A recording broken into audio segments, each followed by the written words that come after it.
Welcome to Second Take, the show that focuses on the issues behind the news.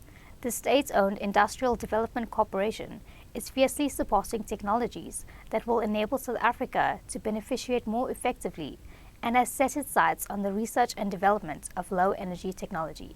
Martin Creamer tells us more. Welcome, Martin. Hi, Sashnee.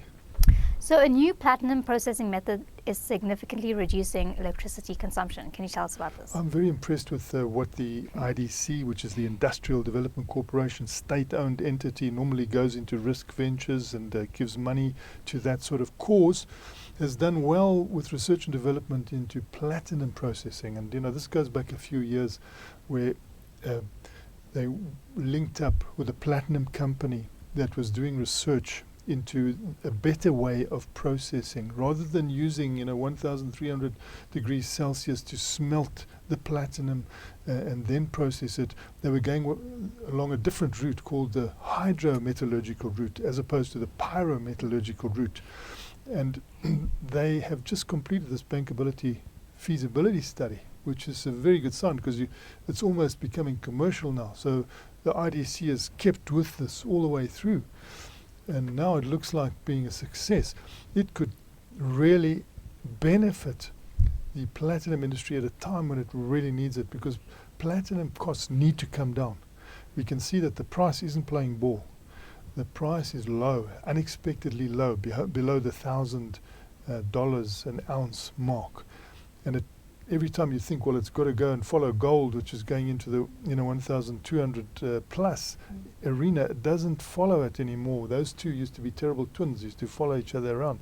They've now broken loose from each other, and you see platinum languishing. But not only that, we see the dollar-rand exchange rate, meaning that the ratio is that the rand is strengthened, which is another blow. So this is a time where you need to come down the cost curve. And of course you want to do that in a hurry. But even if you do it in the medium to longer term, it's good to process along this CAL technology route that they've been looking at for a long time, Mintech days and beyond, which can really change the way of platinum becoming available to you. It can almost become available in a refined form, as a refined liquid, on site at the mine. And we've always been saying, why is beneficiation so far from the mine? This can bring beneficiation closer. So you can add value almost at the mine because you've got a different substance that you're dealing with. It's not a concentrate anymore. It's not even a smelted product going to a refinery. It's virtually refined there on site. Therefore, you can manufacture with it. If you can manufacture right away like that, it's going to cut the cost. And it's going to put South Africa into a pole position here with a product that we should be in pole position with, because this is our fairy dust. This is platinum. It's not called fairy dust for nothing, because if we sprinkle it on you, major things happen. And we see how it can be the catalyst in a fuel cell. The fuel cell is environmentally friendly. It doesn't have any emission nasties. Its biggest emission is water, which is benign. And it can give you heat as well. It can give you electricity to drive your car. It can give you electricity to turn on your light at home in a clean way, in a silent way. There's hardly any moving parts, low maintenance. This could be the big turning point for South Africa. If we could grasp this, if we can have some champions instead of these vested interests who sit back all the time and do nothing. Come on, get in there and have someone to push this, especially the big shareholders. You can see the Public Investment Corporation now. There's quite a substantial shareholder in platinum companies at the moment. And I don't think they put themselves there without reason. And hopefully they haven't, because they've got to play a pro-South Africa role. Because they're looking after the pension funds of, all our civil servants. They must deal with that well and be what we call, show a bit of corporate patriotism. And hopefully we'll see some breakthrough. And I think the IDC has been good to cling to this, because it's not, you do research and development, it's hit and miss, takes a long time. But it seems like they're hitting with this one.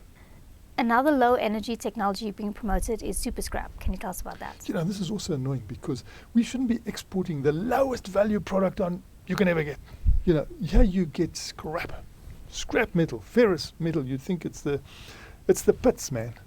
Who's going to want to buy this? You don't export this. You add value.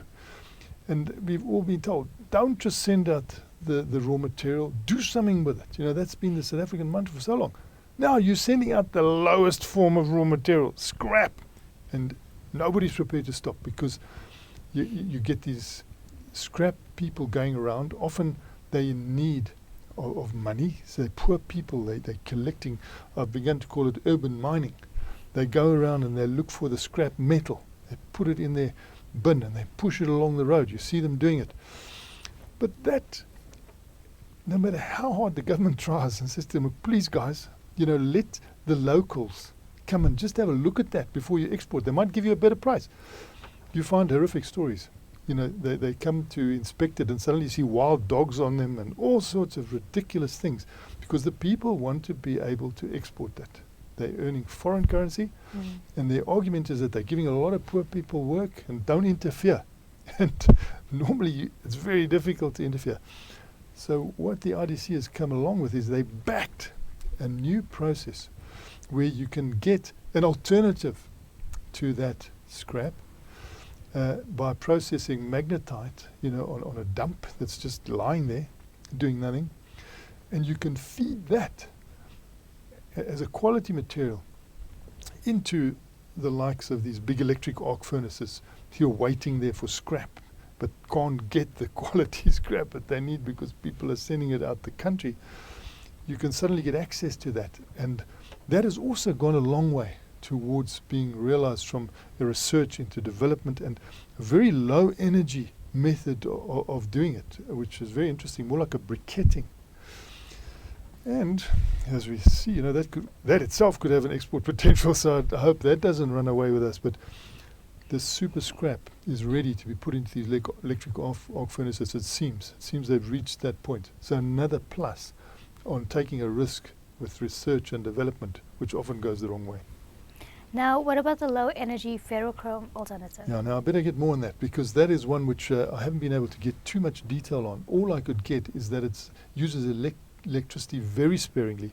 And when I put the question to the Industrial Development Corporation, does it use it less sparingly than what we know as the Primus technology, which is already being used in South Africa very, very skillfully, because it cut the electricity uses by a third. So, if you had an allocation of electricity from Eskom and they were saying, hey, you mustn't use any more, well, you could tell them, I'll use so much less, but I'll expand so that I'm still at my allocation. And that helped a lot of smelting to take place that might not have taken place because of the Primus technology. Now, the people who are along the corridors of Industrial Development Corporation say what they have researched and developed here is even better than Primus. Well, I'll have to see whether that is true, but I will be finding out in the not too distant future. Thanks for speaking with us, Martin. It's a great pleasure, Sashnee. That's it for today. Join us again next week for more news analysis on South Africa's mining industry.